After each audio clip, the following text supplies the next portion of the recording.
Oiê, tudo bem com vocês?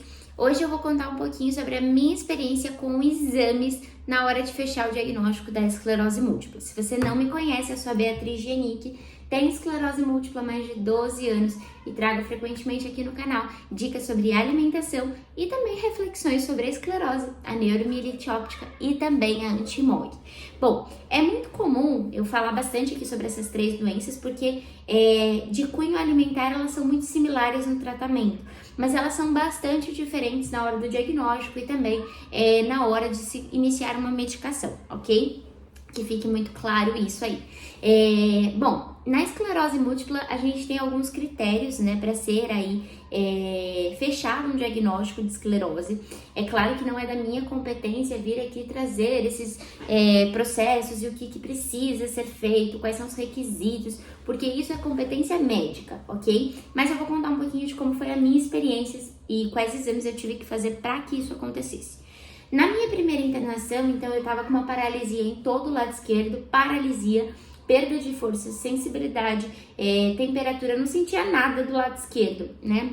Inclusive, até mesmo a parte de musculatura ficou tudo bem involuntário, então parecia até que eu tinha tido um derrame porque eu tive uma queda também na região da boca, então assim, foi bem ruim, eu não conseguia, o movimento de piscar, eu tinha que fazer muita força para piscar, era bem difícil.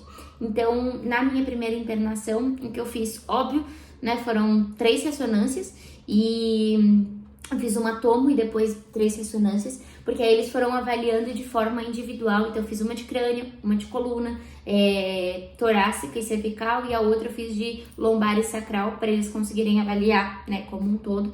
Eu era muito nova, então por isso que eles fizeram picada 3, para não precisar ficar muitas horas dentro da máquina, ok? Então foram as ressonâncias. Eu fiz o líquor também.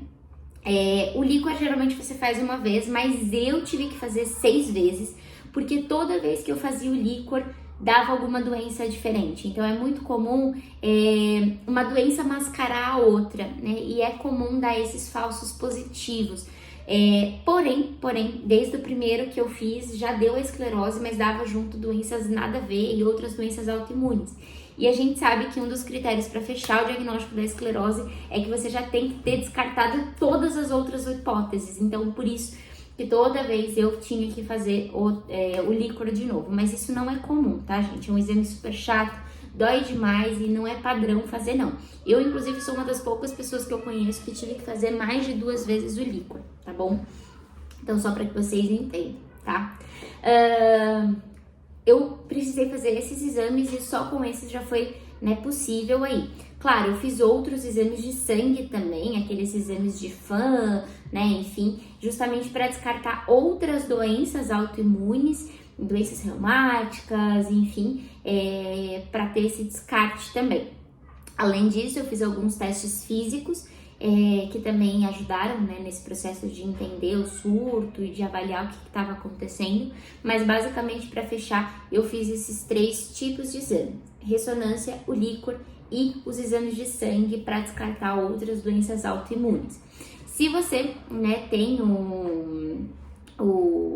a neuromielite óptica, por exemplo, a diferença é que você também vai precisar fazer aí o aquaporina 4, né, que é um exame chato que geralmente o convênio não cobre e a grande maioria deles não cobre, aí você tem que acabar entrando, judicialização, essas coisas, ou tentar fazer pelo SUS, mas que também é bem difícil, né? Então tem a questão da aquaporina 4 e na anti-MOG também, né? Tem o exame que você detecta o fator aí do MOG, né? Então é importante que você entenda que tem essa diferenciação dos exames.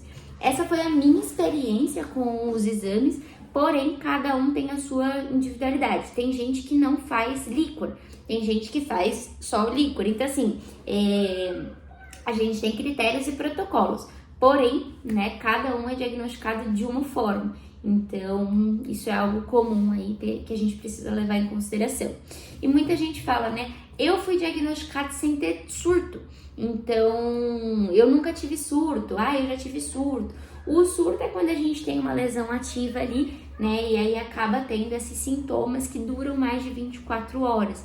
E tem paciente que descobre a esclerose, a neuromielite ou a anti-MOG sem querer. Bia, como assim descobre sem querer? Sim, faz uma ressonância de rotina, às vezes porque tá com enxaqueca, ou às vezes porque quer fazer um check-up geral e o médico pede. E aí quando vê, tem várias lesões lá e enfim, a gente precisa levar isso em consideração. Quando eu fiz a minha primeira ressonância, apareceram 4 lesões, então era bem pouquinha lesão ainda, mas que já deixou o médico bem de olho, porque eram regiões bem nos locais ali específicos já da esclerose, né, enfim, mas ele não podia fechar o diagnóstico porque não tinha esses outros indicadores aí, tá? Mas essa foi a minha experiência com exames, mas eu não sei qual foi a sua, mas é importante, né? Cada médico vai utilizar-se aí de fazer vários exames para investigar. Eu fiz muitos exames de sangue, tá? Não foi 1, 2 tubinhos, eram, vários tubinhos de sangue que eu precisei coletar, assim, cada vez que eu ia. E durante o primeiro ano, como eu não tinha diagnóstico, eles acabavam repetindo várias vezes esses exames para ter a confirmação e a certeza de que não é outra doença junto. Mas como que foi a sua experiência tendo essa questão do diagnóstico? Como que foi esse processo para vocês? Não se esqueça de se inscrever no canal e ativar o sininho para receber todas as dicas e conteúdos que eu posto aqui nos vídeos para vocês. E claro, se fez sentido para você, não se esqueça de compartilhar com outras pessoas que também possam fazer sentido, certo? Vejo vocês no próximo vídeo.